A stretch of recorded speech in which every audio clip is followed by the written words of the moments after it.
is she doing? He's just so Go ahead. autistic right now. I don't know what's happening. Go ahead. So much tism. So much tism.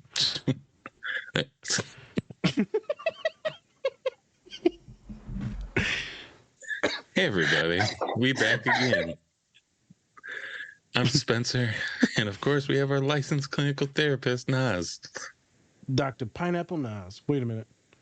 I forgot pineapples are a bad thing. Just Dr. Nas. Oh, yeah. We learned about that from one of our guests in Florida. This is the Different Spectrums podcast, where we talk about movies, shows, and mental health aspects that surround them. We also like to have some laughs, so don't take us too seriously. Or do. That's up to you. There you go. Also, don't forget to run up those likes for us. We'd really appreciate it. So if you can tell by now, we have a special guest today, a recurring guest. She's been on before. She's a big Harry Potter fan, as you can see, and might be autistic. Welcome, Mandii Brown, everybody. Mandii Brown.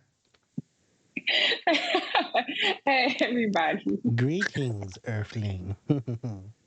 That's not Harry Potter. I wasn't going for Harry Potter. That shit just got so serious. Fuck you. Get off my show. All right. So today, before we get into it, please go check out all of our lovely collaborators. We have Cure Hydration. We have Pinfinity. They're interesting. We also have Silver Dollar Candle, Two Nerds Candle Company, and then Cat and Raven Company. You can get up to 20% off if you go to our Linktree or use the code DSP or DSP20. Or you could just go into our Linktree and then click on the link, and then you will get that percentage off of your entire order. It's a great, great thing to do. We also have some merch that is out.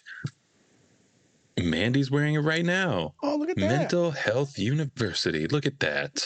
Look at that. And also, hey, you're different, Different. but not less.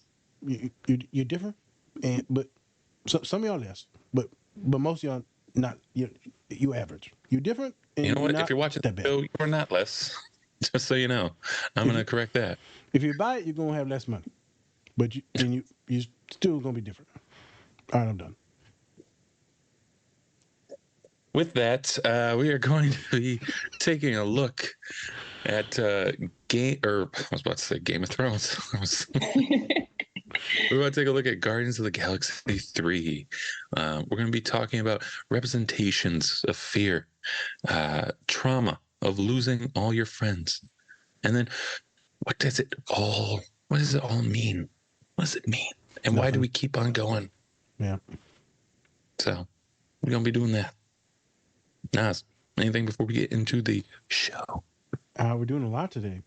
So official trigger warning. Obviously, there's kind of creepy first scene. Second scene, obviously, right? There's some folks that die, super traumatic. There's some violence and bloodshed in it as well. So those of you that are watching on YouTube or that are watching via Apple Podcast or Spotify, just as a heads up, you might want to turn down some of those scenes, just as a heads up. And then the third scene will be the kind of afterlife. So I'm excited to talk about those things. We are going to do some engaging conversations about that. Today won't be as much about the TISM. It's just kind of breaking down what goes into trauma, how does this affect folks, and we'll obviously check in with Mandii and how they're doing and any updates. And lastly, Spence, someone recently passed away, and so I figured that maybe you would just speak on that, and then maybe we pay him some respects real quick. Yes, the great Michael Gambon recently passed away, aka Dumbledore. Yes, passed away. Second iteration of Dumbledore, but at the same time did an amazing job in all of from like 3 to 7. Did an amazing job. So shout out to just everybody who is mourning his loss, and he'll always be living on in Harry Potter. So that's a great thing. So, yep. Yes. I thought it would be good to his bring other it up. work. And then Mandii is grieving as well because they have the Oh God! am. I brought all my children with me for this. Children. Yes. As her real child's crying in the background. He's asleep. That's good. Chill out with the one point. You know what I'm saying? We both, Yeah, I don't know who dig you up. I ain't got but I got the dark. So. Yeah. So, super sad about that. I just wanted to pay some respects to that. This will be a Thursday pod, so obviously the guest pod. And so as we get into this, we'll be a little bit quiet for a second as respect, and then we'll get into the thing. Whoop, whoop. Whoop, whoop. Whoop, whoop.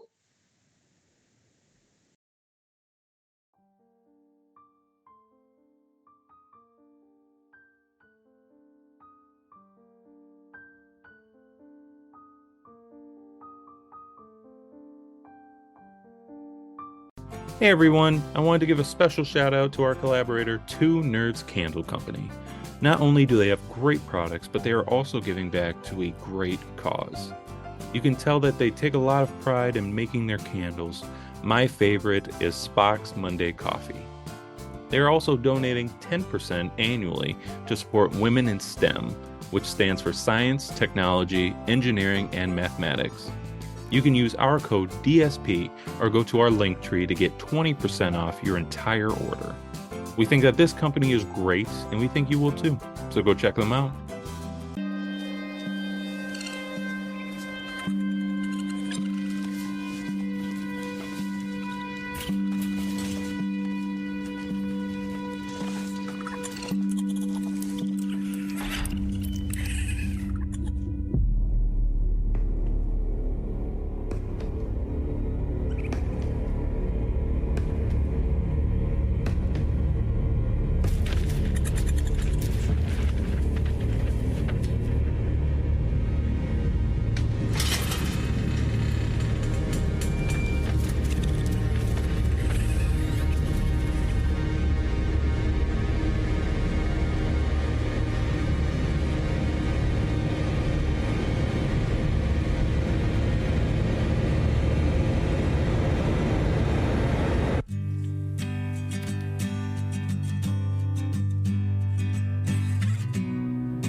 When you were here before,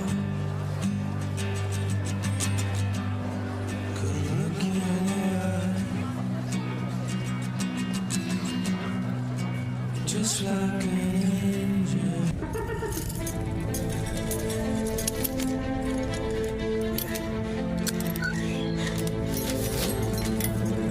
Me and Rocket play now? I can't right now, Floor.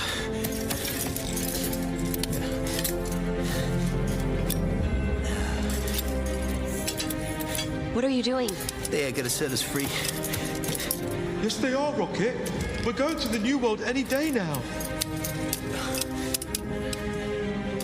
No, that can't be true. It is. They want to kill us all in the morning. What? What? But I'm gonna fix it.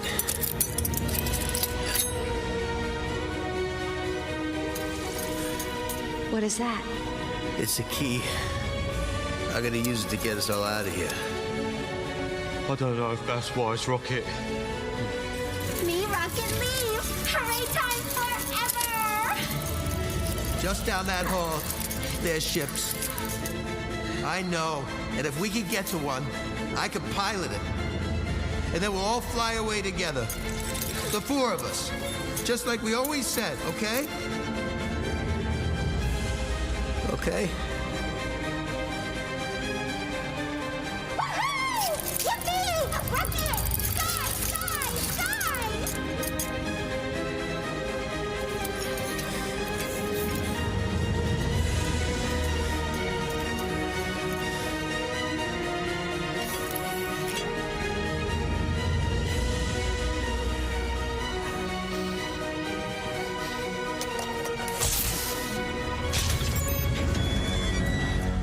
You did it!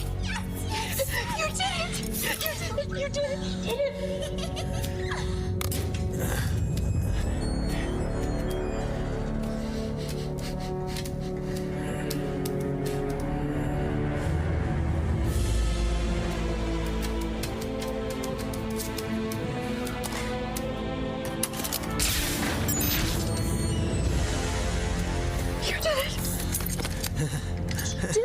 It really is good to have.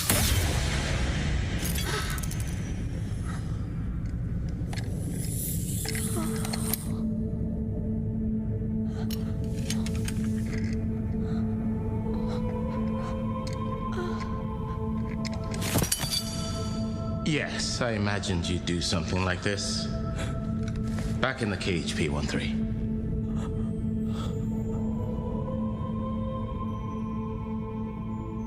Sky.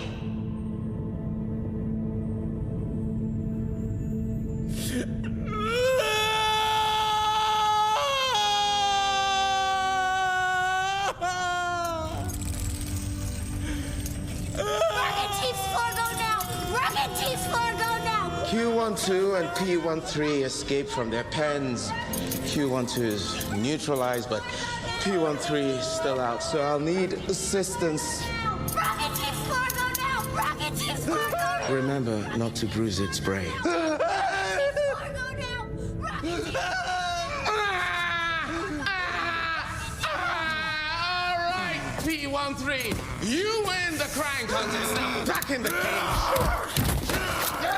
Rocket Team Fargo! Let's go! Rocket, please! Rocket!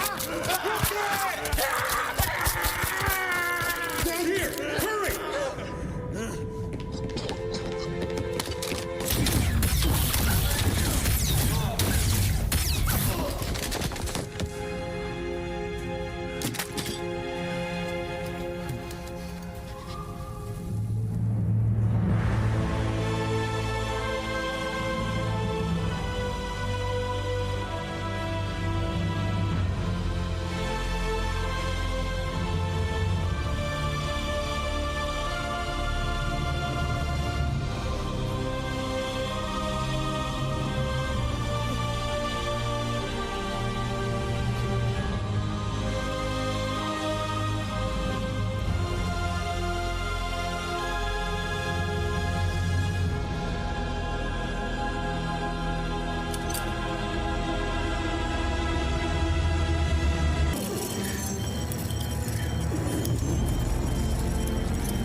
Why Rocket?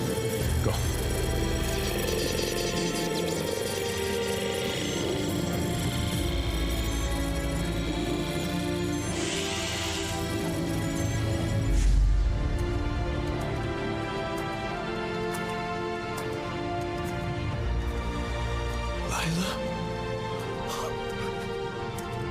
Friend.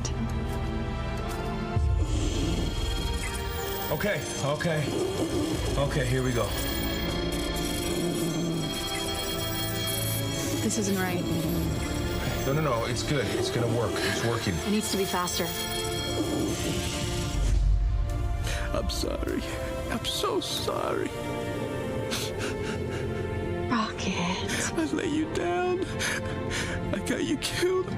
I got everybody killed. We were right. The sky is beautiful, and it is forever. And I've been flying with our friends.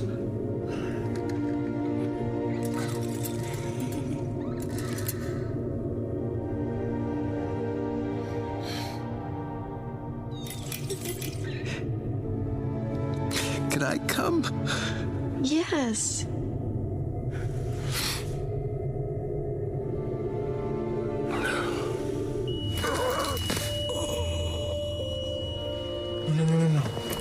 No!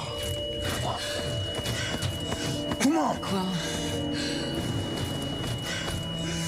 No! No! Quill. No! Quill. I'm not gonna lose him. He's gone. I'm not letting him go!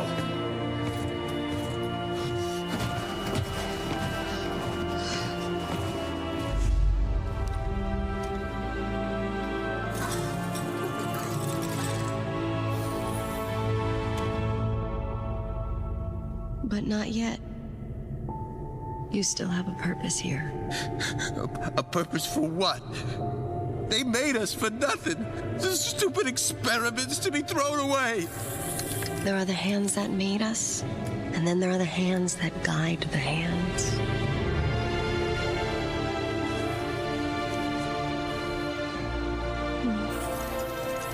My beloved Racoon.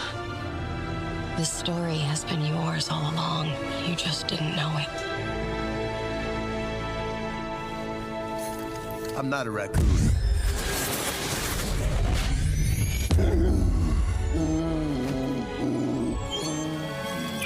The passkey is going through.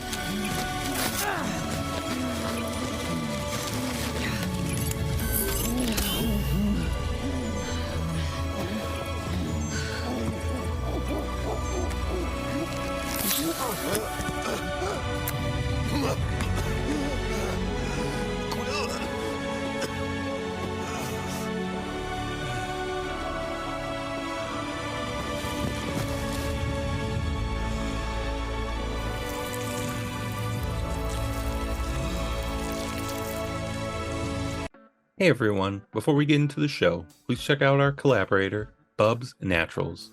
They sell a variety of health and wellness products, including collagen peptides, MCT oil powder, coffee, apple cider vinegar gummies, and other amazing products. Go to bubsnaturals.com and use our code DSP20 to get 20% off your entire order. And with that, let's get into the show.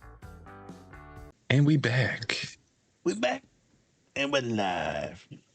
Just like that pigeon looking thing she got in the room. We're live like a pigeon. It's an owl. Hedwig. Hedwig the pigeon. There it is. Ow. Yeah, that's a big ass pigeon, I ain't gonna lie. That thing's used the skin from your house. I remember those. Yeah. He brings the mail. Hey, real talk, there's like an owl that hangs out around the house. I've seen it chilling by my bedroom window, and then also I hear it like by the fireplace because like the birds will like chill up there. I'm like, yeah, apparently owls are like incredibly stupid. So yeah, it's like in the fireplace tunnel thing. Like I can hear it just in there. Woo! Better watch your head. They like to actually like claw people's heads at night. Yeah. I mean, it's not going to get through. But Maybe he's bringing your letter to Hogwarts. Who knows? my letter to Hogwarts? Yes. Nerd. Let him in the house. Let him in the house. You can get your letter. I ain't no pigeon coming in my house. I didn't even have a chimney. I don't even know how it got in here. What the fuck? Yeah. There's going to be one fried pigeon. Okay. Oh my God. All right. So, Mandii, what's been going on in your life? Everything. And then, the last time I was on, I stated that I was the cognitive behavior specialist for the men's and women's prison down here. Now I have promoted to getting a contract to being a mental health counselor at the special needs facility here. It's still a part of the maximum security prison, but it's strictly for the men's, and it is literally all mental health behavioral cases. And it's very intriguing, to say the least. Right. And then in the free world, I still do coaching and counseling, but my incarcerated lifestyle takes up most of my time, for sure. All right. So you've kind of said before that you've never seen Guardians of the Galaxy 3 before, right? Never saw it? Never? Yes, I have. I've now seen it about 6 times. 6 times. Yeah. Now, why would you see this movie that is exceptionally depressing 6 times? Well, why not? No, I think for me to see Rocket in a very vulnerable state attracts me to watching it more. And it is sad when all the other ones are so much more action-packed and just gets the heart pumping, especially ever since Thanos came on the scene. But like, I never got to know Rocket and the other ones, not to the certain extent as this one. So like, I actually enjoyed watching it. Okay. I feel like a lot of folks, a lot of women, a lot of the women's that love the depressing shows, the trauma shows, the murder shows. I'm like, there's something going on in the water. In the water. No, just in the wine. We want to watch it. I like how Mandy said it's the vulnerability of this man. So like here they go, Spence. Women just trying to see us cry. Trying to take away the manliness of the man. I like my masculinity. Okay, I like a steak. I like a good steak. I didn't change. Why are you talking like steak? If you look at the last Guardians, when he started losing people, he was like, I lost another friend, and I never like understood that because he said he didn't have friends before, and so this one was like every time I watch it, I kind of break it down more and more, and I'm like, he was just a baby. Yep. He was just a baby, got tossed in, and was very gullible and naive and thinking of this perfect world, and then boom, just collapsed. And now I made him who he was. So his origin, the villain origin story, but he's not a villain. Kinda. Well, he could have been. Oh, for sure. Yeah, could have been. And so, all jokes aside, that's one of the reasons why we want to do this, because it's a pretty good story arc about a young boy that goes through a lot of shit, has a lot of personality disorders and detachment issues, very avoidant because of the trauma and anxiety and fear. Why would you want to lose someone again? So it's an interesting story that I definitely cried my ass off in the theater when I saw it with Spence. I was like, bruh, I left the theater and I'm like, bruh, that was a tough one. I'm going to move the seat over. Yeah. Spence like, I'm glad you bought your blanket. Yep. Hold all your tears. Yeah. Never seen a tear-soaked blanket, but you know what? Yep. We got it. It's bad. We got it. But yeah, all jokes aside, it is a good show. I don't know if I would watch this 6 times. No. I mean, there's a lot of funny stuff to it, though, right, Spence? I mean, you were cracking up during it.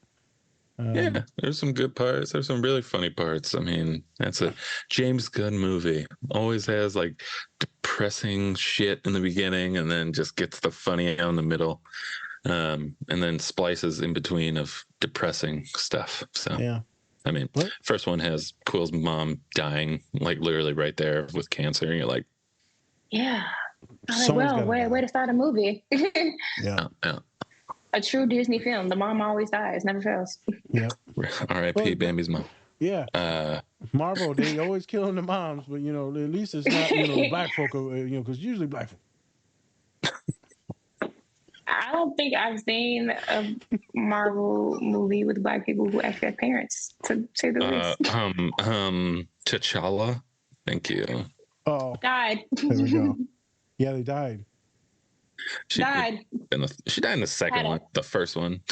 Okay, the first one, dad died in front of him. Ain't shit uncle. Crazy ass cousin. Neglectful sister. Let's not do this. Shall we go on a dysfunctional household on the screen? See, this is how they do black people. They kill them all. That ain't right. Right, and then we finally get a movie with some Mexicans, and then we had them fighting the black people. Spence, you already know how much I hated that movie already. I know you did. I'm like, you really hate. We finally get a Latino character, and then now we got them fighting the people of color. That's great. Oh, I really like that.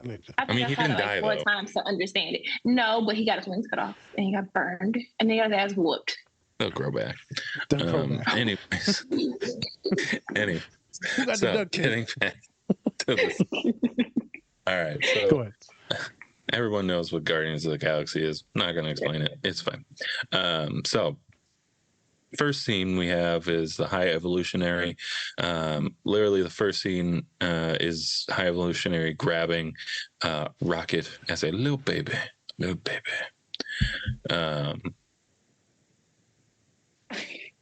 You came from my owl. You had a whole moose. Yeah, with a sweater. So what did we think our interpretations of this scene was? What do we think it was? Or do you take it literal of just a black hand grabbing a raccoon? First of all, black people are not gonna grab a raccoon, so there's that.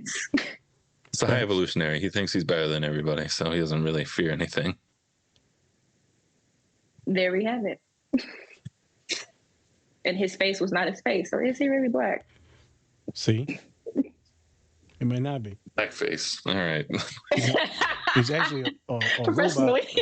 So what this is appropriation.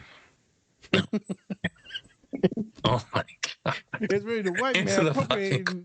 Jesus Christ. But no, when I saw it initially, I'm not gonna say initially because the first time it pissed me off. The second time I saw it, I saw it from more of a religious standpoint, like the holy hands grabbing someone to help me with my plan and be my little prophet's minions, you know? So I saw it from a different perspective. And then the more I watched it, I'm like, this guy is a fucking devil.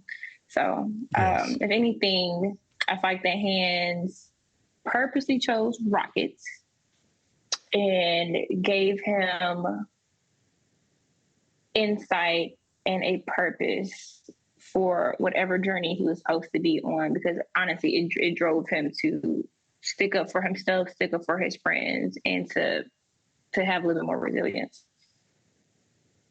Okay, solid. Mm-hmm. I thought about it. You just see this raccoon with its like family and all the little critters in there just hanging out, and then this hand comes, right? It's like this abyss comes out of nowhere, and then you just see this little scared, cute little thing, right? And it goes to snatch it.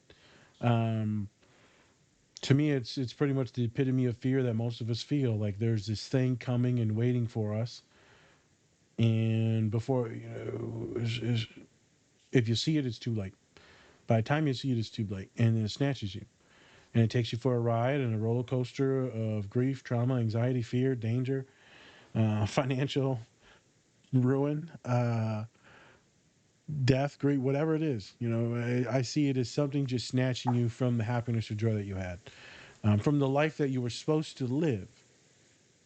So to me, I thought it was a really good visual, and it's fucking terrifying. And then if you fast forward in the movie, Spence, you obviously know that this hand is probably one of the worst villains in the MCU without any real superpowers. I mean, there are some powers, but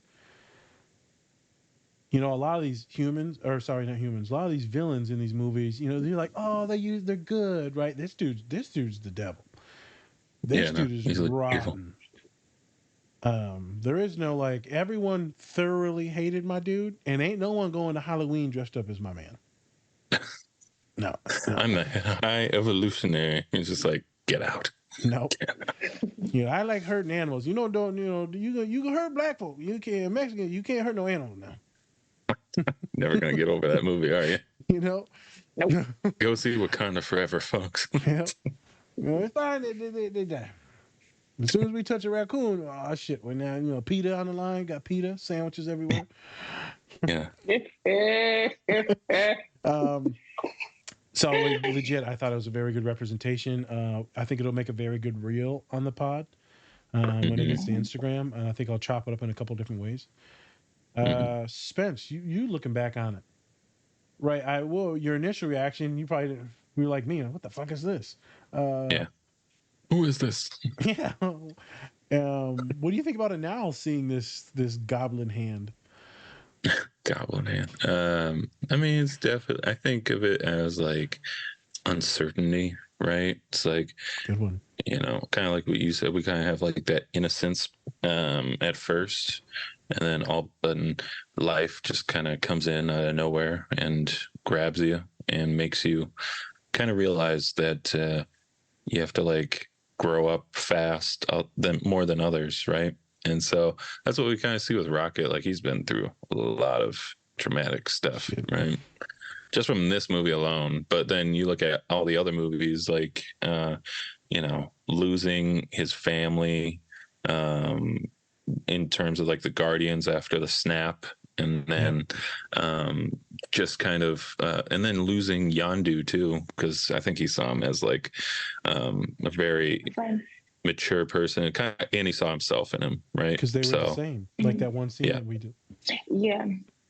So he's been through a lot of stuff, and so I really think that it's that kind of just out of nowhere, like everyone's playing, and then all of a sudden you get picked out of all the other raccoons, and so now you have to mature, or else you might die. And then, but he was lucky to have his friends for that short amount of time, though, because without them he might not have gone on to do anything. Yeah, he was terrified. I think you're right. It was surprise, a loss of innocence. I think I can feel a lot of clients telling me, "Why me? Why me? Why did all these things happen to me? Why wasn't I chosen to live a better life? Why did I grow up in this predicament?" I'm thinking about a couple different humans. They're like, why couldn't I go to the nice school? Why all my family got to lead a country, and then I got stuck in my home country, and then couldn't go to the U.S. to get the education. I can hear a lot of people tell me, "Why me?" And thus, you don't know. Sometimes the hand just chooses. Someone could say it's God. Someone could say it's destiny. Someone could say it's fate. Some could say, like me, life fucking sucks. And a lot of people are unlucky. A lot of people are unlucky. So yeah, you're right, Spence. So weird scene, very quick scene, but very intense. And I love seeing the little Rocket just being terrified as that hand is coming, because I feel like that's how most of us approach life. Right, all of us here are like happy and life's all good and shit, and also, some of us is like, "Oh damn, we about to die. We about to die." Especially Mandii on Monday when she go to work. Yo, not looking forward to this, but as long as I get my salad, I think I'll be okay. It'll be all right. You just a strong black woman. I'm something. Okay. Take us into the next scene. Yeah, next scene. We have after Rocket is experimented on, he gets thrown into a cage with all these other experimented animals. That included Lila, Teefs, and then Floor.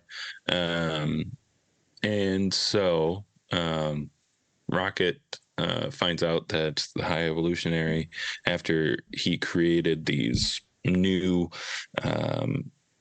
society of animals that are more like people now, for like the new Earth or whatever. And so now he tells that Rocket and all of his friends are going to die because they're not needed anymore, except for Rocket's brain. And so Rocket this whole time has been trying to find a way to escape and when to escape. And so now he created this little like key card thing to let him out of the cages. It does, but then a High Evolutionary then kills Lila. And then in the sue of a shootout, Teefs and the Floor get shot as well. Very sad. Very sad. Yes.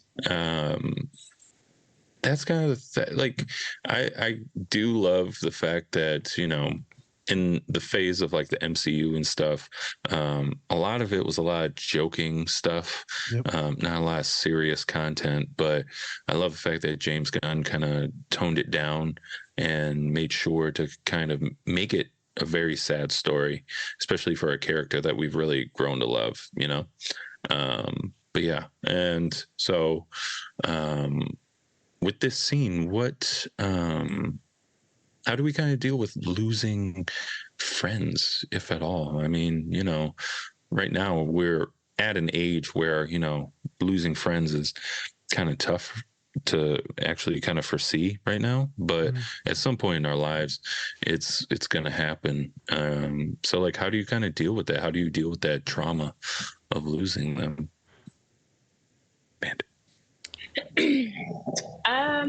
So, Mandii, you could also phrase it in is how do you help someone or guide someone to work through that trauma of losing someone, if you wanted to. There we go. I was trying to figure out how to ring it around town. Well, I know for Rocket, his friends, they named themselves all together. They found their identity together. They found a safe space together. True. They were their community. They were a family, a little lovey-dovey on the side. But that was his peace that he found in that whole chaotic environment. And so to want to pick them first, to protect them out of all the animals there, to escape as one, and then to lose them, honestly, that should have been his villain story. I know it would have been mine. Yeah. And so for those people who have, I won't say similar, I pray that you don't lose friends that gory. But if you lose a friendship based off disagreements, simple falling outs because life changed, because, we evolve all the time. And sometimes, once we get to a certain level, that friendship doesn't meet the expectation anymore. And it does suck. You do more in that relationship you have. Of course, therapy. But just process that because that relationship is gone doesn't mean that person is gone. It just means you just need to step away. But in this stage, a good coping skill would definitely having your support group or a family friend to rely on to help bring in those pieces. But trying to figure out how to phrase this, because watching that scene all the time, it's sad. Like, you just took everything away from me. The last thing I had to even want to be here, be around. So I think quite honestly, if anyone's experiencing that, then I would definitely say support system for sure. If you have any other support system, then rely on that most of all. And then don't question yourself for that transition. Just find some peace within the breakup phase. Tough transition. Yeah. Tough transition. Let's say you do lose someone like that, Spence and Mandii. Yeah. That's tough. You lose that many people. Some of it might be your fault. It's not your fault because obviously the person that was the perpetrator, it's their fault. You never blame the victim in these situations. You lose that many people and possibly you're going to blame yourself. You just are. We just know how that goes in therapy. You're going to blame yourself. Yeah. You're going to be completely devastated and probably suicidal. So if we're just being real and spitting facts, you're probably going to find a hard time wanting to live. I think obviously in that shock and terror, he flees and he makes it out. I feel like a lot of people, if they do make it out, their brains will compartmentalize and hush all the trauma, and then, it'll hide it. Our brains are really good at dissociating from things like that, putting it away, and then just surviving. Our minds help us survive. But if you're to stew on those emotions, because maybe you're safe afterwards, then you might be very depressed, sad, angry, suicidal. It's normal emotions.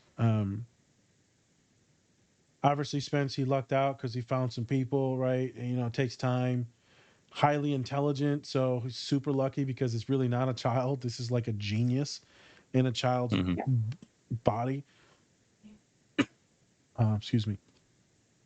So obviously it's a different circumstance. Losing friends, Spence, you're right. As we get older, we lose a lot of friends.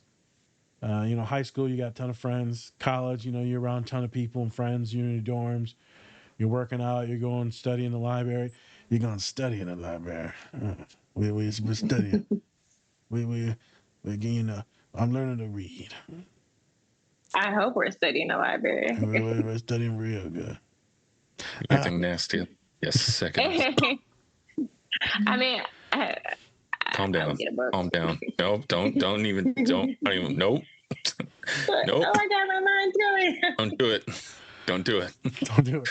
Calm it down, Mandii. Calm it down. Put it away. But it's different, man. I end up telling students, and I don't know about y'all, because you, Spence, maybe now as you're getting older, you may tell younger folk, and then Mandii, you don't work with our population or my population, Right, but man, enjoy this time. Enjoy it. Because, you're getting ready to leave college and then you're just going to be you. And you might have one friend in that neighborhood. Everyone kind of dips out around the nation. Mandii, you just said, I got my good friend that lives in Southfield, Detroit, and these other friends in Chicago, these friends over there, right? You're not all in the same pocket anymore. So Spencer was kind of right in tying this in. We all do lose these friendships. They're not gone, but they are out of your immediate vicinity, and it can be very hard, very isolating. As you get older, it's just hard to make new friends. Where do you go? You go to the gym, maybe you go to yoga, maybe you go to some book clubs, some chess things, right? Maybe you go to the pub like a lot of humans do, right? You're a pubber, right? Maybe go to the library because we like the library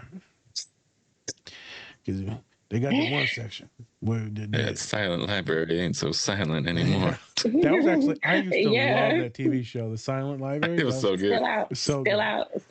Is it? Oh yeah, my ass would never last. They have a whole new season. It's great. Oh, fair enough. I didn't like the sentence that I said. But you're not wrong. I'm actually kind of going through that transition now to where like my friends from 5 years ago, I've kind of fell off with them because we're not aligning the same anymore. But I can say that the friends that I've had for over 10 years that I know I can call, text, like we're gonna plan a vacation, I'm gonna pull up, stuff like that. Like quite honestly, I think those long-lasting relationships, even though we are far apart, it's easier to maintain because if I had those type of friends and our bond here, I wouldn't be able to fulfill their needs. I can't be with them every day. Like I like the fact that we do weekly check-ins and then we'll do like virtual wine nights and stuff like that. Like they understand my mindset and what I have going on and how close we are. If they were here, we probably would have broke up being friends. Just saying. Damn. So. I love the non-needy friendships. As you get older, when you're less needy, it's easier. And then making new friends, quite honestly, I don't trust as easily. Yeah. Because you never know someone's motive. So if I'm like Rocket, I have my people in my circle, my little safe space. And I know I can come back to that safe space and say, hey, I need a shot and talk. You have space for me.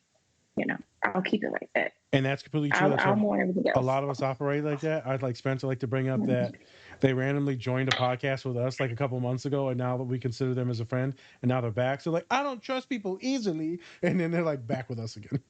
Yeah, back with the weirdos on the internet. We're back. You got to meet Zach. We're stuck now. Like, oh my gosh. Like I slid in the DMs. No.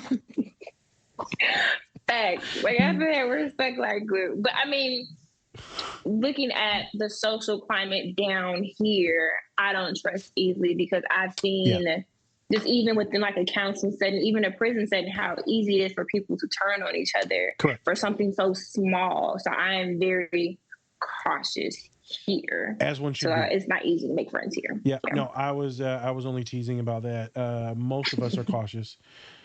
Yeah. Specifically, folks like you and I and Spencer, we have to be folks of color, folks with educations, things with a lot to lose. Right. I have a family to protect. You have a family to protect. Right. I mean, we have lots to lose. So we have to be very safe with who we choose to talk to, who we align with, who we give our mind space to. Right. I sent clear my thought on this one. I sent Spencer a text the other day about someone being quite nasty to me in a DM for no reason. Quite nasty. And, supposedly they're an advocate for a bunch of things. I'm not going to say much because I don't like putting people down, but Spencer knew I'll get wound up. And I get wound up about things like this, like super wound up. Spencer's like, it's fine, man. Spence goes find some screenshots on how that person is just a complete buffoon. And I was like, this made me feel so much better. So much better. Validation. Like, I'm not crazy. Spencer's like, you're good, dude. It's fine. Look at this. And he's like, you're not an idiot. I'm like, okay, cool. It's good to know that people have your back when they know you're getting wound up. They know again that shit messed with me the whole day, Spence. The whole day. I kept stewing on it. My repetitive ass, I get obsessed. I know. Because I thought it was done. Like, kind of like, oh, he's good now. And he was like, man, fuck this person. I was like, okay. I went and found more screenshots, And we're like back. calling them on their hypocrisy, right? And obviously to that person, I just said, all good, enjoy your day, right? Because I'm not getting in no battle with no one. Right. Yeah, no. But people, interesting. Some people, some therapists Yeah. Are not evil. Are not good people. Yeah, I was talking about that with Dom, and I was just like, this person like talks to people who are on the spectrum as a therapist, and I'm like, so how do they talk to them at all if they say something that they might not agree with? Yeah, I don't know. I'm assuming not good. That's concerning. Concerning. We should jump her. No, I am not condoning any violence in this one. Their Don't life condone any violence Their life at will all. play out the way it's supposed to. Their life will play out the way it's supposed to. Yeah. A fraud will be exposed as a fraud. So, period. It's good to have good friends, but it's tough, and so we do lose them. When you see this scene, Mandii, what was the saddest part? When, obviously, what was it, Lily? Lila. Is it when Lila passes and gets shot? Is it when he cries? Is it when the friends turn back around and you realize how bad he meant? What is the most disturbing part of that scene to you? And then we'll go in a circle. It's two parts. So for me, when I first saw it, even the first time when he finally got to touch her, I was like, yes, he's touching Lila. And then, oh, you bitch, you shot her. So for me, it was the fact that they got out of that horrific space where they created their friendship, their bond. He finally got to touch her. And then as soon as he touched her, boom, she's dead. That's traumatic for me. I'm like, do I have a death touch? Everybody that's just going to die, So there was that. That part hurt me because then she's like, I see the sky. The sky is forever. And I'm like, oh my God, she's dying. Okay. And then as like his cry was very, it came from like his gut. You can feel the pain in his scream. And then it gets mimicked. It's like, oh, kill him. So for me,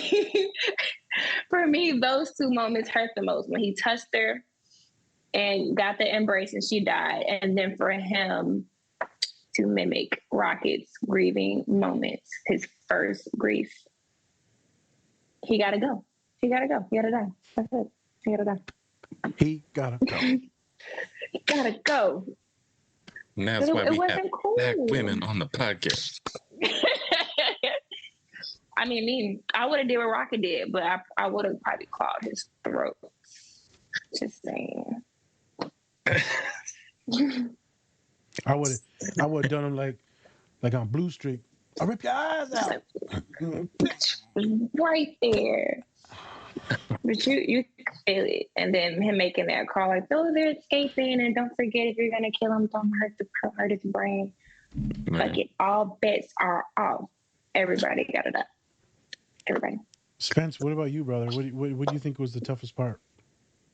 I mean, don't get me wrong, Lila when she dies, but then it's like, after Teefs and then Floor gets shot, after he shoots the guards, you're just like, dude, come on.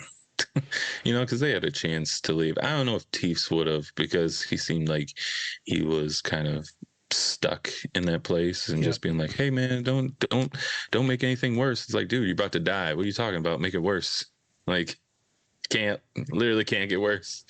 But I'd probably say after they died, because felt like they wanted to have a chance to live, and then they just never got that opportunity. That was tough. I think you bring up a good point that folks might not understand is, obviously he wanted to leave. He was the mastermind of it, but Teefs was like, yeah, man, I don't know if I want to go, man. Like, this is it's okay. Like, we can make it work. Like, some people, they know it's not good, but they'd rather be in that position because the devil is better than the devil than you don't know. So that's why people stay in toxic relationships. It's hard to leave certain dynamics in marriage, friendships, coaches, all types of different things. Shit, even some therapists. They're like, oh, it's not that bad. You'll play down to it. It's not, or up to it. It's not that bad. You'll gaslight yourself. I'm like, bro, you're a walrus with like robot legs, like in a wheelchair, bro. In a Like wheelchair. like some ain't right. Like I ain't no veterinarian, but like, but that shit on there. You know that. And his eyes, he didn't blink. I was so concerned. Yeah. So interesting point with his dynamic, right? Is what's going on. Then you have the innocent little bunny rabbit. That's probably the most innocent one of all of them. They're just like hanging out, having fun. Mm-hmm. And I think them going full spasm, like full spectrum mode, full shock mode. Rocket teeth, floor, get in, let's go. Rocket teeth, floor, let's go. Rocket teeth, floor, let's go. I'm like, oh my God, that destroyed me. I think them spazzing out was probably the second hardest thing. The first hardest was his just emotional scream. The emotional scream, and then, like you said, it's from his gut, from his soul. That as a type of cry, like what you see in Booby Miles from Friday Night Lights, what you see in like Godfather when he screams when his daughter gets shot. That's the type of cry you hear, like people just like belch in pain. And so that was tough. That makes me cry every time. I can't breathe. Literally, when that scene happens and he cries, I can't breathe. Like it just, my nervous system literally just stops me from breathing from the anxiety and fear. And then, because it's overstimulating, for me at least, hearing the rabbit floor keep talking and talking, I'm like, they about to get shot. Because I'm like, he's going to freak out and shoot you just because you're being so loud and annoying. They're very intense. So, this scene is interesting for a couple different things. We talk about, I wrote down protection. I've been talking to humans recently about love. You know, I don't know if y'all know what love is. When you look, I just bought a cake today at Kroger, and I was like, I love this bitch. It's a chocolate cake. It's kind of scary how like the whole time I can't hear you breathing, but as soon as you start talking about cake, it just got excited. I got this chocolate Oreo cake. Me and my dad cut into, and we're like, damn, this good. This real good. The lady goes, is it someone's birthday? I said, no, we just fat as hell. It's my birthday. No. So I need a treat. I want it. I deserve it. Girl, you see me over here deep breathing and shit, right? When you was touching it, like, don't drop my cake out, girl. Don't hurt it. Oh, giggity. Sorry. Yo. Too much.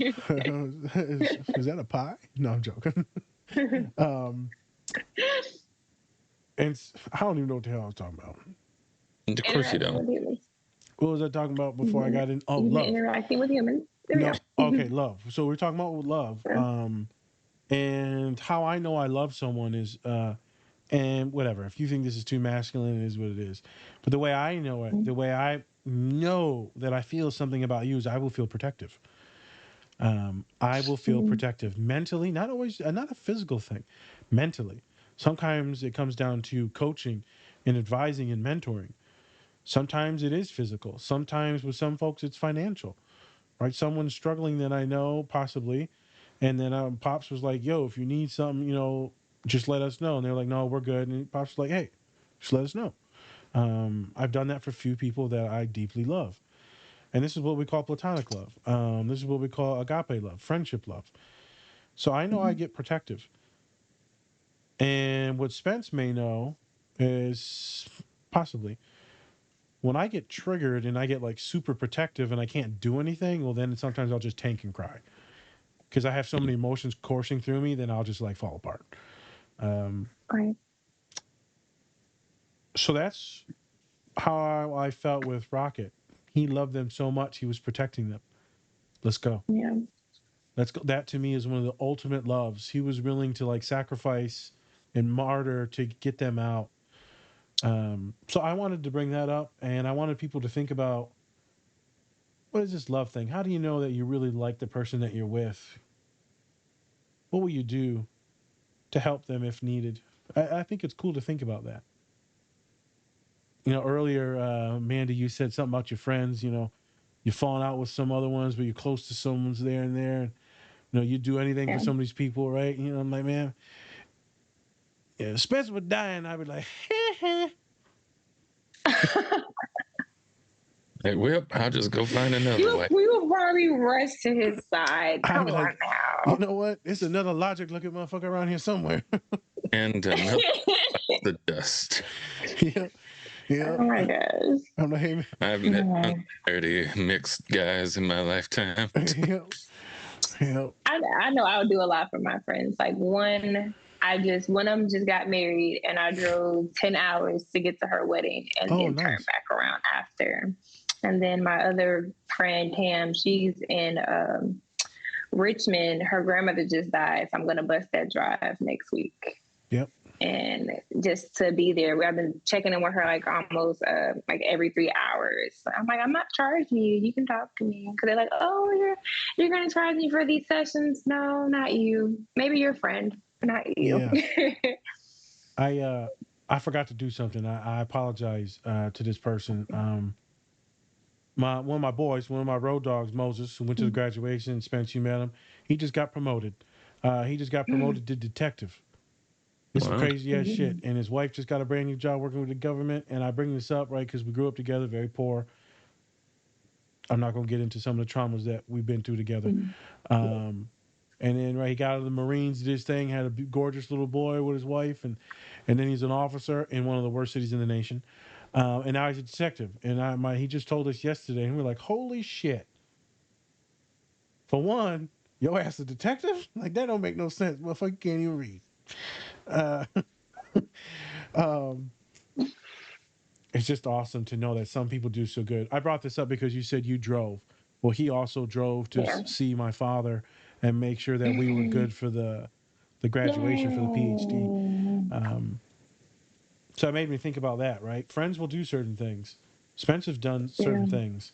But that long ass drive and driving my car here and there and all the packing and unpacking and shit and just lifting. We do things for each other. Protection, love, care, emotional support, intimacy. Now imagine if this scene happens and that person was taken from you by something or someone. It would be devastation. Yeah, you've been there, yeah, right. Thankfully I haven't been there. Oh, I have been there. I think the only time I was actually very, very sad about a loss was only with one friend. Never any relationships. They all ended okay, my relationships. It was a friend. Gross. Sometimes even when I talk about it, I get super sad because I don't like loss. So losing a friend is like, fuck. I'm still grieving it, so I definitely understand. It's been officially a year. Happens. It happens. Certain things. There's this song by Coldplay. I think it's just called New Friends. Jesus Christ. You want to hear a song, Mandii, and have a good cry? You play this song. Have you heard New Friends from Coldplay? I have. But the song that made me, it's weird. I used to cry about it in high school was Yellow. Yep. So I was really depressed when I was in high school, and that was like my go-to song to just like breathe, and it used to make me cry. Now Yellow's a good one. The New Friends one from one of the newer albums is tough. I'm glad that you talked about that. I'm glad that me and Spence brought this one up. So, because I'm a therapist, I asked a question to Mandii. One loses a friend, or a fallout, or some weird stuff happens, right, or whatever. How does that change someone moving forward? What does that make? We've already touched on it, but I want you to articulate it, and then I'll hop in, add some sauce, and then Spence add the seasoning. Yeah. Hey everyone, thanks for watching our show today. We just wanted to take some time to give a special shout out to our collaborator, Cat and Raven Design. They are a small queer-owned business that specializes in LGBTQ plus pride soaps. They have great designs, some that even look good to eat, but don't. You can get 10% off your entire order if you use the code DSP or go to our link tree. Help support this great small business and help give back to a great community. Hey, this is your co-host Spencer, and I'm bringing you a special message from our collaborator, Silver Dollar Candles. They have great scents to go with great messages, just like Best Dad Ever, True Crime and Chill, and my personal favorite, When This Candle Is Lit, Give Me That. You can also make your own candle and message that fits you. So go use our link in our link tree to get your order placed with Silver Dollar Candles today. So, like, how would this change someone's personality moving forward? Did you just say crack? I did. A little crack. Just a little crack. Booger sugar. Someone the other day said my partner's I don't know who this was. My partner's a geologist. I said, what he like the rocks, huh? And I had to be like, what type of he like the blue one? Oh, he like the white one. You're dumb. And she was like, I don't understand what you're trying to say. Nina, mind you, this is in a therapy session. I don't know, he like the blue one. Yeah, I love my neurodivergent clients, especially when I say random shit and they just stare at me and I'm like, ha ha ha. You're paying for this, remember. Like, just laugh and join along. Yeah, it's fine. You can send me into HR. Oh, that's right, it's my own company. I'm HR. Hello. Hello. No, but how could this change someone's personality for the worst? Not for the better, for the worst. I know Rocket had every chance to be a villain after this. Me, I would probably turn into Thanos. I'm killing everybody. Okay? You take my best friends, everybody gotta go. And don't do that. And where we at? If I was Rocket, me with my me with my own grieving process. When I lost my best friend last year, he was murdered. Jesus. And so I'm sorry. Yeah, he got shot in front of his mother at her house. Wow. And I found out like an hour later on my way to work. And so for me, I was angry because at that point, you know, I was pregnant with my son. We were excited. You know, I'm like, it's gonna be us, the gang, and now I got a midget. It was I had so much to look forward to, and then like he didn't even make it to any of that. And I like was in a very, very deep depression phase for like 2 months. Yep. Didn't want to eat. I didn't want to talk to my regular friends because I felt like that friend, and I had him tattooed on my rib. I was like, this is my person. Like, if I have a male version of me, it is him. This is my person. This is my male soulmate right here. And like, he got snatched away. And I felt like the same cry Rocket had, I feel like my soul was like gone. And so I'm like, this is every moment for me to say, F life, F trying to heal others. I need to be mad and figure it out myself. No, my dumb ass still went through school and was still doing therapy sessions. It's like, this is crazy.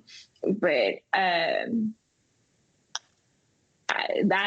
think once I kind of got out of very slowly, got out of that denial phase of him being gone and finally accepting it, then I was able to allow that support system to come in. It took a while. At least took like 3 months. But no, like it changes everything. It changes how you interact with people. It changes how you move, how you talk. I don't even go to the same spaces no more. Luckily, our favorite spot we used to go to closed down. But when I first walked past it, I broke down and sat on the ground crying. So like, I don't go to the same spaces. I don't listen to the same songs. Yep. All our pictures and videos, I keep it like in the hidden album and stuff like that because it's too painful to touch it. Too much. And so it's just, even when I get like, that's why I say I can't trust. Like when I get new genuine friendships, I'm like, damn, what's going to happen next? The world's acting crazy. The purge is coming. Am I going to lose you too? And with mental health at a rise right now, that's even more concerning because I do have friends that have like strong suicidal ideation phases. So I try to come be superwoman with that and be protective and kind of fill in that gap and overdo it. So, I mean, grieving a loss of a friendship, whether it's like you guys go apart or they actually like leave this earth, is hard because you have to find a new identity without them when they've been a part of your identity for so long. And so, like I said, a lot of stuff that I used to do, I don't do. I don't listen to the same songs anymore. I don't go to the same spaces. It's difficult. It was difficult. But I learned healthy coping skills. So if I would drive past it, I would like kind of like stay focused on that route and play like a different song that wouldn't trigger certain memories or certain smells and stuff, or whatever. So, I understand Rocket. I would want to blow up the earth too, or claw that guy's neck for sure. I think about the scenes. I'll have you do it, Spence. I don't mean to put you on the spot. Can you give us a background of who the hell this Rocket guy is and how he acts in the other movies? Just go like, when I say Rocket and like the other movies, how does he usually act? What's his personality in the other movies? Kind of a jerk. He knows, it's more of like he knows he's smart and he shows it off all the time. I think he was technically a bounty hunter. And that's where like him and Quill met because they were both trying to get this object. And so that's how they met. But for Rocket, he was just like very cocky. Didn't really take any shit. Also didn't let anybody kind of in his circle of people except for Groot, which was a talking. I'm saying he's like low key. Rocket's a dad. Groot's his child. Like, oh my gosh, that's his protective factor right there that keeps his sanity. Groot is his baby. It's a big baby, but it's his baby. And he actually did. I mean, technically, he did grow him. And again, so, yes, and so it's always interesting. Like once you go from like the first to the second movie, because in the second movie, then we really see Rocket finally opening up and allowing people to kind of be in, even though throughout the movie he was such like an ass. He was an ass, but at the same time, then after seeing this movie, you really understand why he was and why he wasn't really allowing people to come in, and why him and Yondu really found each other's, like how similar they were to each other, right? And so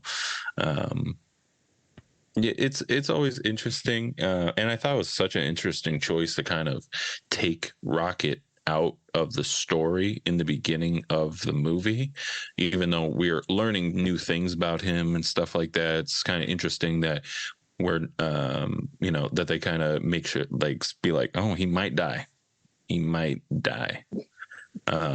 but yeah, which made it even more powerful when he came back, and then now he's the leader of the Guardians. And then this will probably help us transition into this next scene, actually. Yeah, it will. Let me add a little bit of sauce on it. So he's known, like you said, as this asshole, very standoffish, avoidant personality, right? As I brought up earlier. Not letting people in, very protective, very antagonistic, very sassy, wrong word, very sarcastic.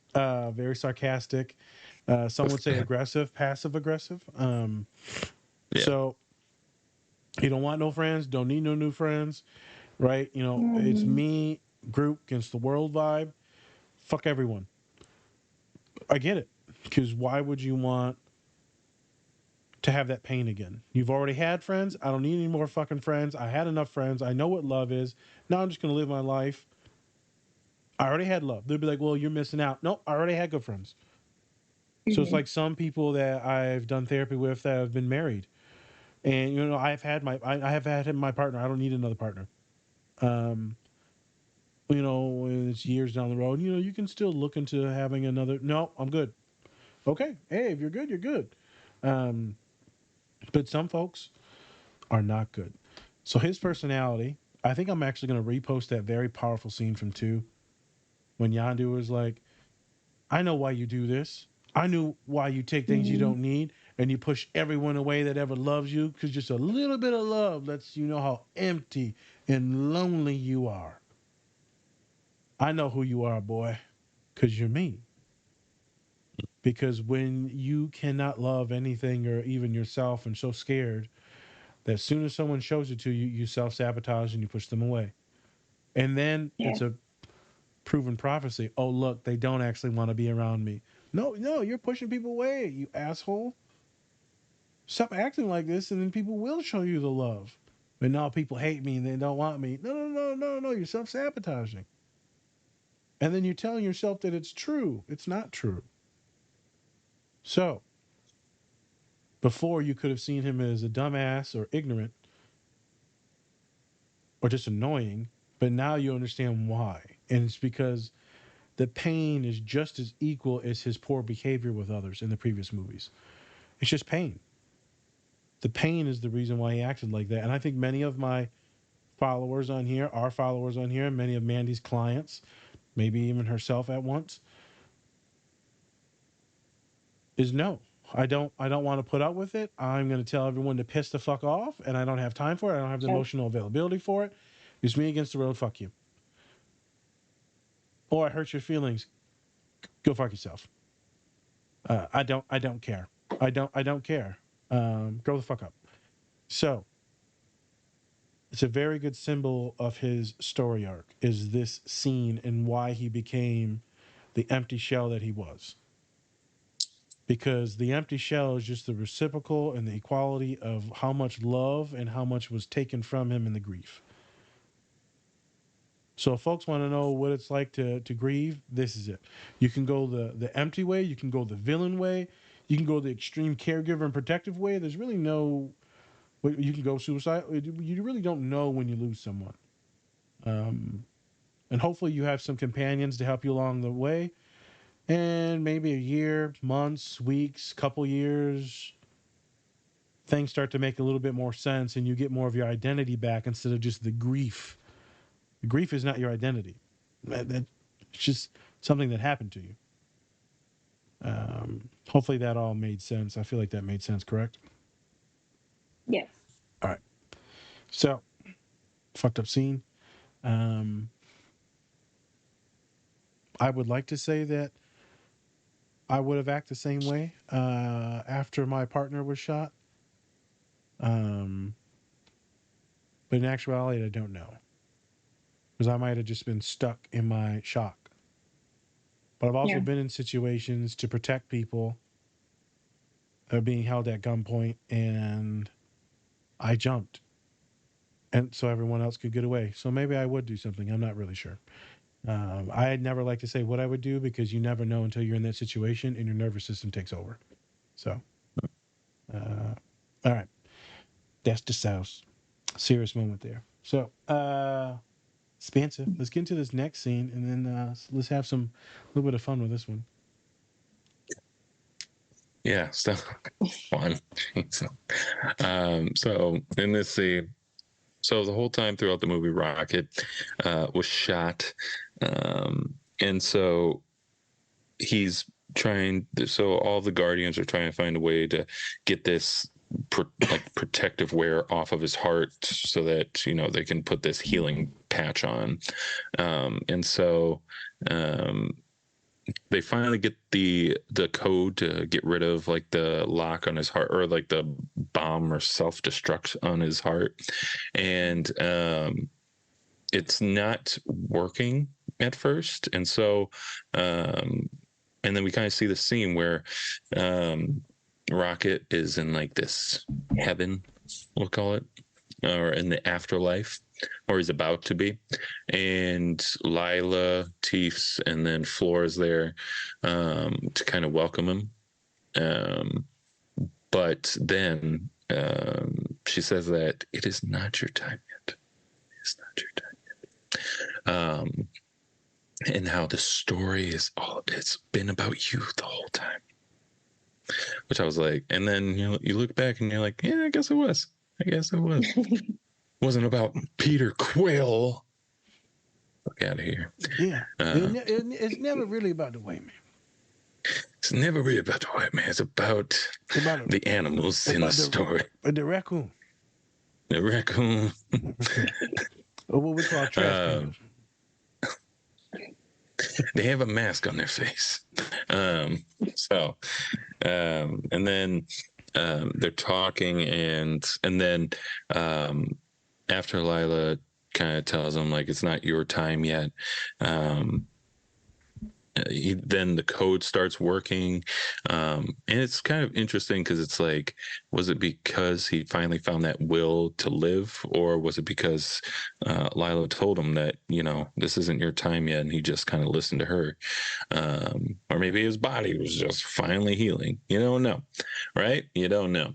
And then the code starts working, and then he comes back to life. Still denies he's a raccoon, though.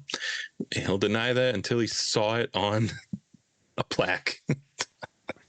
American raccoon. So he's finally back. I thought somebody was one of the Guardians was gonna die in this movie, for real. They made it seem like everyone was going to die in this movie. I know. I thought Dave Bautista was going to die. I thought Star-Lord was going to die. Yeah. All of them. Yeah, I was looking forward to that production. And then he went home. Like, well, okay. Yeah. Damn. So the only one that died was a black man. An evil black man dies. Well, you know what? Hooray! Blackface. He didn't die, so. Blackface. Yeah, no, does he actually die in the movie? I don't even remember. No. So they have a deleted scene of where he actually lives. Oh, yeah. That's fucking glorious. Jesus Christ. This is fucking Star Wars. No one dies anymore. No one dies. They literally... Well, I mean, Rocket said he wasn't going to let him die. He was going to let him live. Okay. There you go. He was just, seriously maimed, injured. Well, yeah. I mean, let him live with his shame. Yeah. While he could escape our prison. All right. So, what does this all mean, folks? What does this all mean? Huh? Is there an afterlife? Is there not? I don't know. What's happening? I don't get it. Mandii, answer. What's happening? Jesus is black. I think it's as Lila. I think for me, once he finally got to see them again, got that instant gratification, be reunited, got to have that touch without it kind of interrupted from her. And honestly, I think he knew he wasn't going to die anyway. That's why he asked for permission. Can I come too? Maybe he was just like, I've been so long without you all and been by myself, even though he's had a family now, but he's been without them so long, and that was his original fat four, if you will. Can I come to? I'm tired. Like, I'm tired of fighting. I'm just ready to be at peace at this point. And she's like, yeah, but not yet. Which is like, a sour thing to say. But I think it was good that he actually got to see that, because now he knows when he is gonna get that moment to leave Earth where he's actually going to be reunited with. Like, we're up here in the sky just waiting for you. Just, whenever you're done with your purpose. So hopefully that doesn't mean he's going to meet Jesus any quicker, but, he does his purpose on Earth. Yeah, I didn't think about that. He has guarantee assurance that he will be there with his friends again. Yeah. Which then that kind of allows him to actually enjoy, I guess, life. Right? So that then he knows, always has that backup no matter what. Yeah. Because quite honestly, everything that he's been going through, I don't think he's really been enjoying it. There's been enjoyable moments, but he's just been really over it and out of control, and most stuff is trauma response. And then of course being protected, but a lot of it's trauma response. Now it's Thank you. Trauma response is accurate. I would say anchored. Yeah.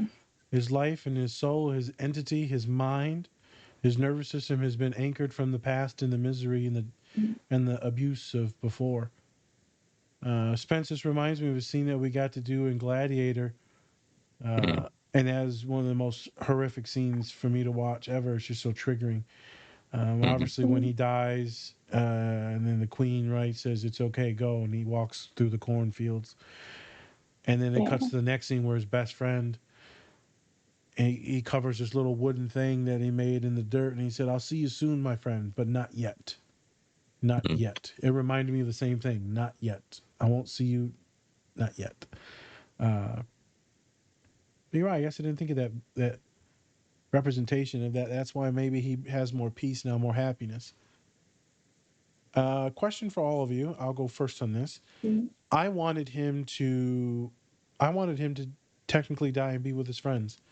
I felt my heart open when he was going to go with his friends. I wanted that. I thought that was the thing to do.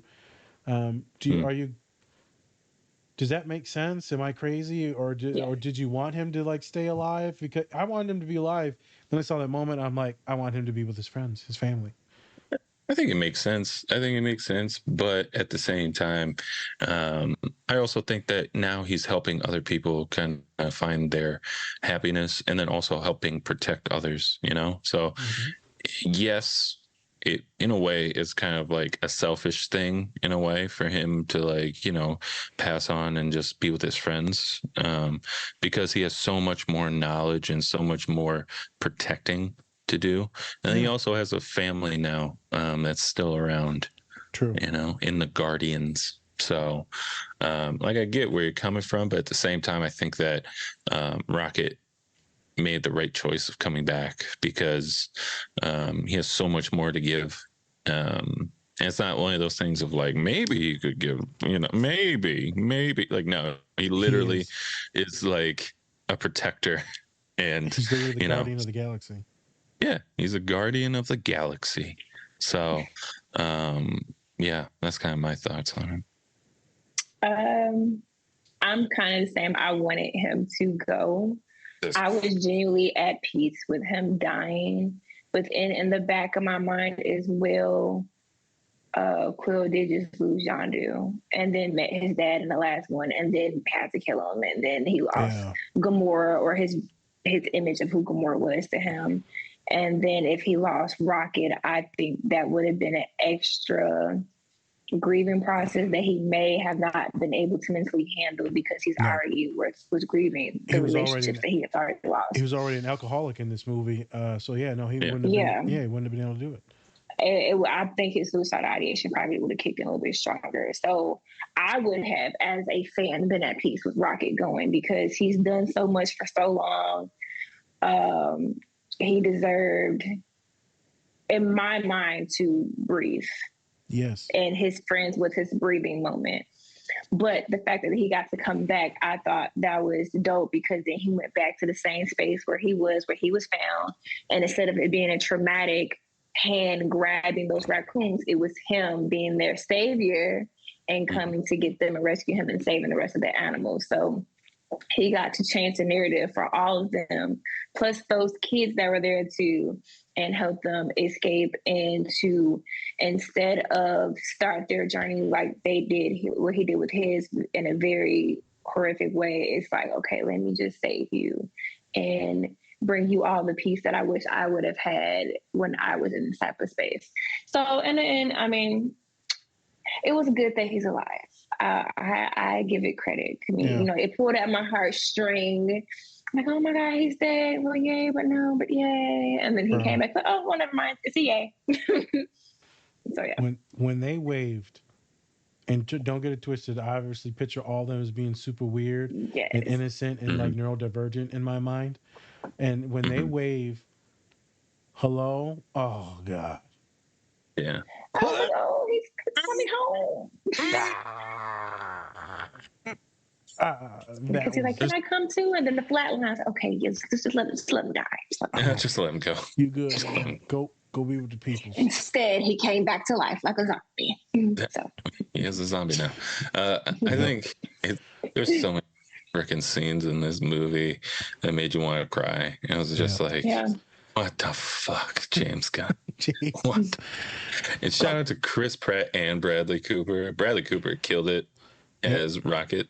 I hope he comes back again. And then Chris Pratt, that scene where he's just like freaking out that Rocket's like dying. Yep. That was pretty good. Can't do it again. No. Someone, like Mandii said, too much loss. That would have been the destroyer of almost all of them. Yeah. All mental health issues, all types of alcohol and drug issues. It would have been bad. So again, we see grief. We see tragedy. We see resiliency. We see this thing, what did he say, Spence? You're not, it's not about the creator's hands, but the hands of how did the quote go?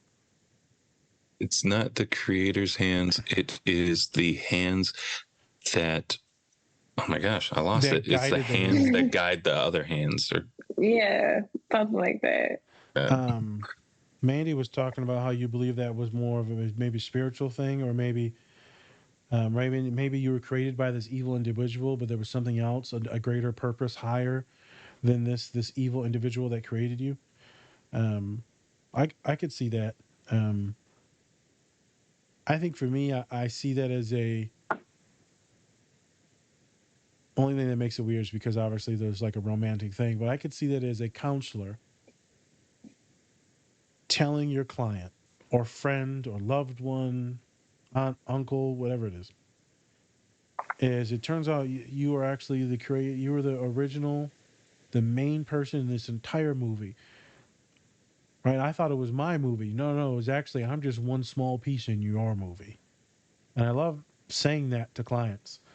You think this is like some big deal. I'm one little tiny piece. This is one tiny thing in your story. And I've actually had clients talk about it. They're side characters and they don't want no attention, this and that. I'm like, no, you're the main fucking character in the story. You just don't understand it. This is all you. As a human, I worked with that, they were so dampened and stunted by their Bible that they would never allow themselves to feel any joy because that would be a sin. It would break one of these seven sins. And so anytime they would have happiness, they would be ashamed. Or anger, they would be ashamed. And they were always in this tragic feeling of shame or guilt. And then one day they go, hey, you know what? Turns out that person I've been talking to a while, I'm actually like feeling really good and things are going really good. And I'm like, I can tell something's going on. She said, why? Because I see your feet starting to wiggle. What does that mean? I said, your body's getting really excited and you're really fucking happy. I ain't happy. You said, why are you looking at me? So it's really exciting to see how happy you are, but it's terrible. I'm not supposed to enjoy things. My body and my mind is only for God. Like, yeah, that's not how it works, homie. And I'm going right to hell. I said, if you already going right to hell, we might as well just keep doing the shit we doing because you guarantee one-way trip. I mean, I'll see your ass down there with a couple of the friends. So I'll give you counseling in hell. And they're like, that's not a good way to live. I'm just saying, I got you back in hell too. You're already guaranteed to go. Fuck it. Continue doing what you're doing. It's fun to see people finally live life and breathe for the first time. Yeah. To finally live, even though they're still scared and ashamed or guilted, or it's fun to see them be like, holy shit, I can be happy. Like, hey, you dumbass, I've been telling you that for like 2 years now. Jesus. Everyone thinks they know everything, and as soon as they come into therapy and we experience a few things, they're like, oh my God, I didn't know shit. You don't say. You don't say. Obviously, I get to have a lot of different clients than Mandii. Mandii seems to be doing I don't think you have the happiness and joys that the clients I get. You got more of the stabby ones. Wait, remember, I do have outside clients as well, so I get to experience some joy. Okay, in my good. day. Good. Just later in the evening. There you go.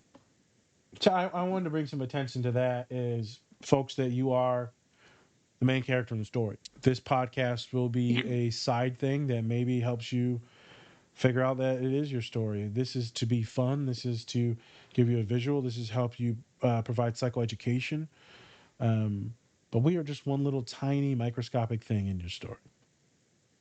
And hopefully you have other people to lovingly whisper in your ear, you got this. As Mandii said, friends that supported you, loved ones that supported you in your times.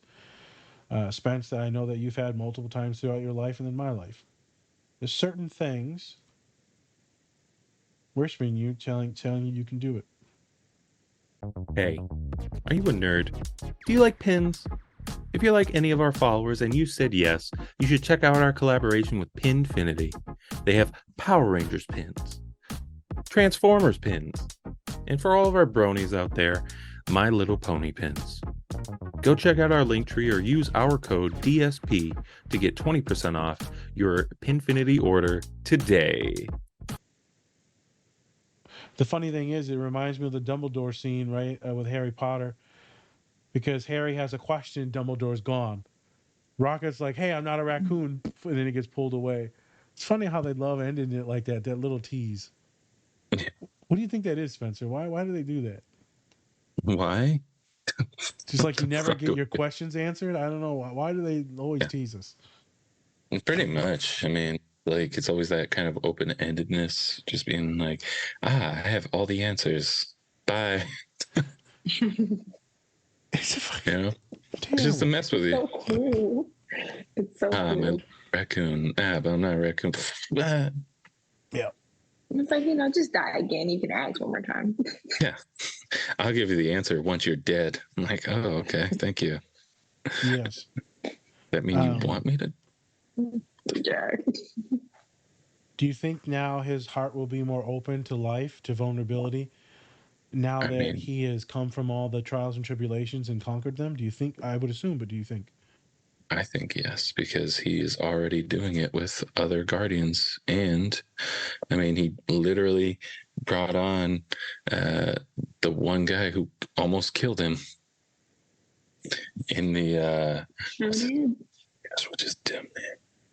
What's his dumb name? The redhead, the bald guy? The redhead. No, the gold one. The gold man. He's now family. Adam Warlock, that's Adam what it was. Yeah, Adam Warlock. Yeah. You're right. He was an enemy because he stole some shit. He stole the one that batteries.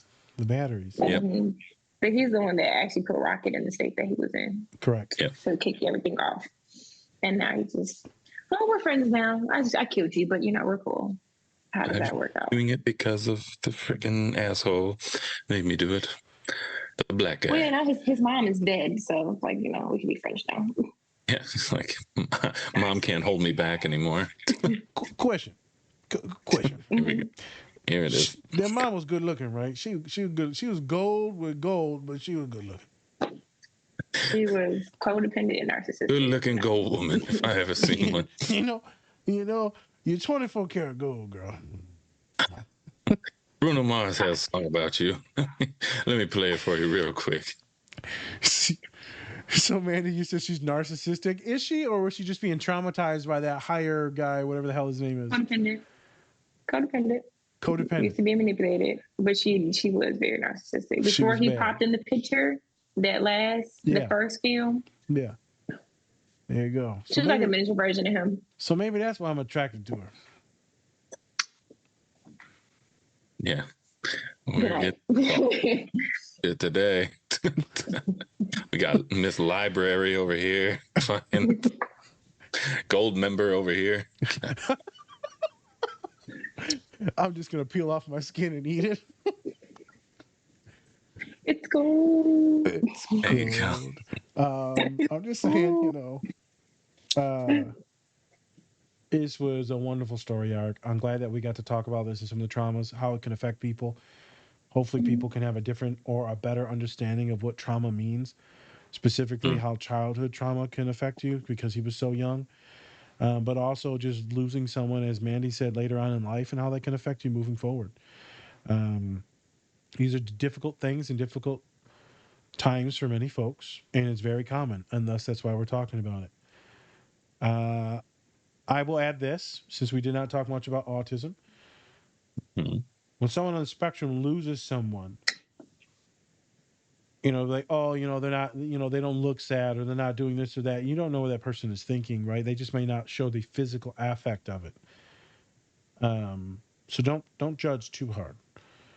And one of the big things is though, when we lose our people, it's like completely devastating. So, Spencer, we just did a podcast on Welcome to Wrexham. Yep.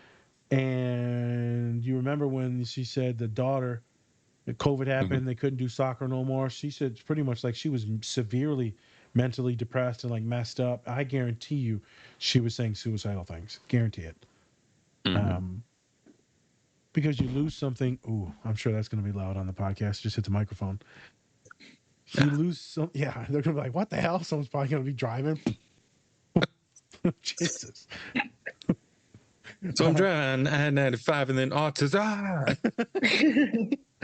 If you heard that bump, you now got autism. I hate when I lost it. What were we talking about?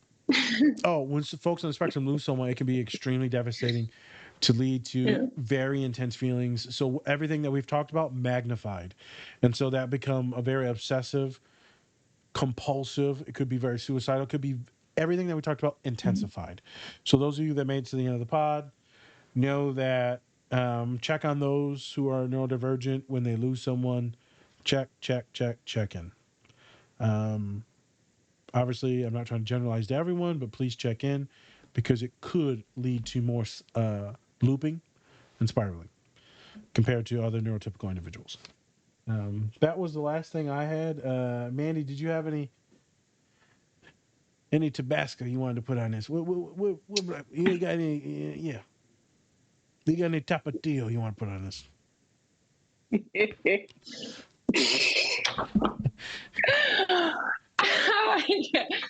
Woo! All I gotta say is that hot sauce. That girl sweating and shit.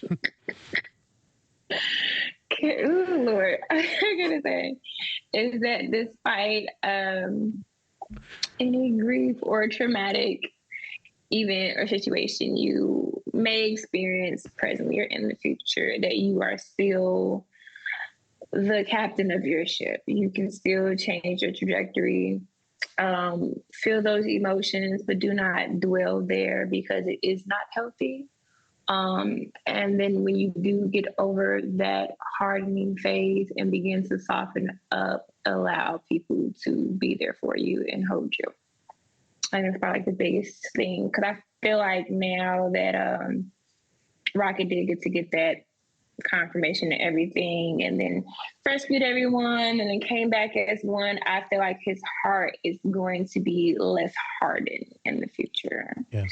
And it would be easier for him to which he's already shown, like we said, but it'd be easier for him to kind of let his circle in a little bit more and to actually attach himself to them outside of groups.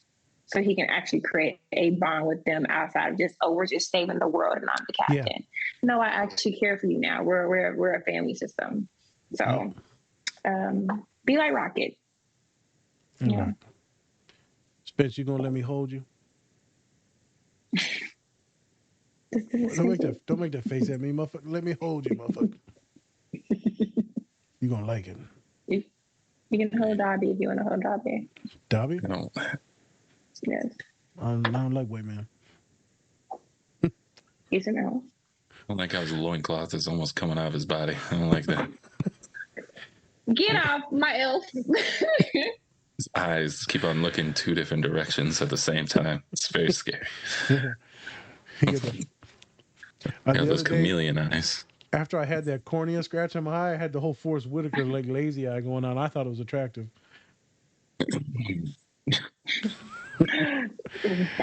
All right, Spence, take us out, brother. All right. Thank you for joining us today, everyone. And thank you, Mandii, for coming on once again on the Different Spectrums podcast. Go check out all of our great collaborators.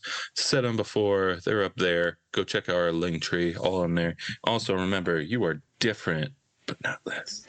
Not less. You might be a little different, but you're definitely not less. You're going to have less money, but you okay. You average.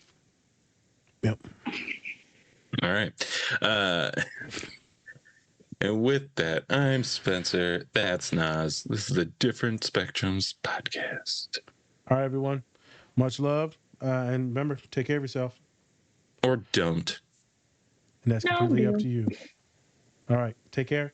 And bye. Bye. And remember, the next video right next to our finger. Click on that. That is specially made just for you. Over there. That way. Yes. Bye, people.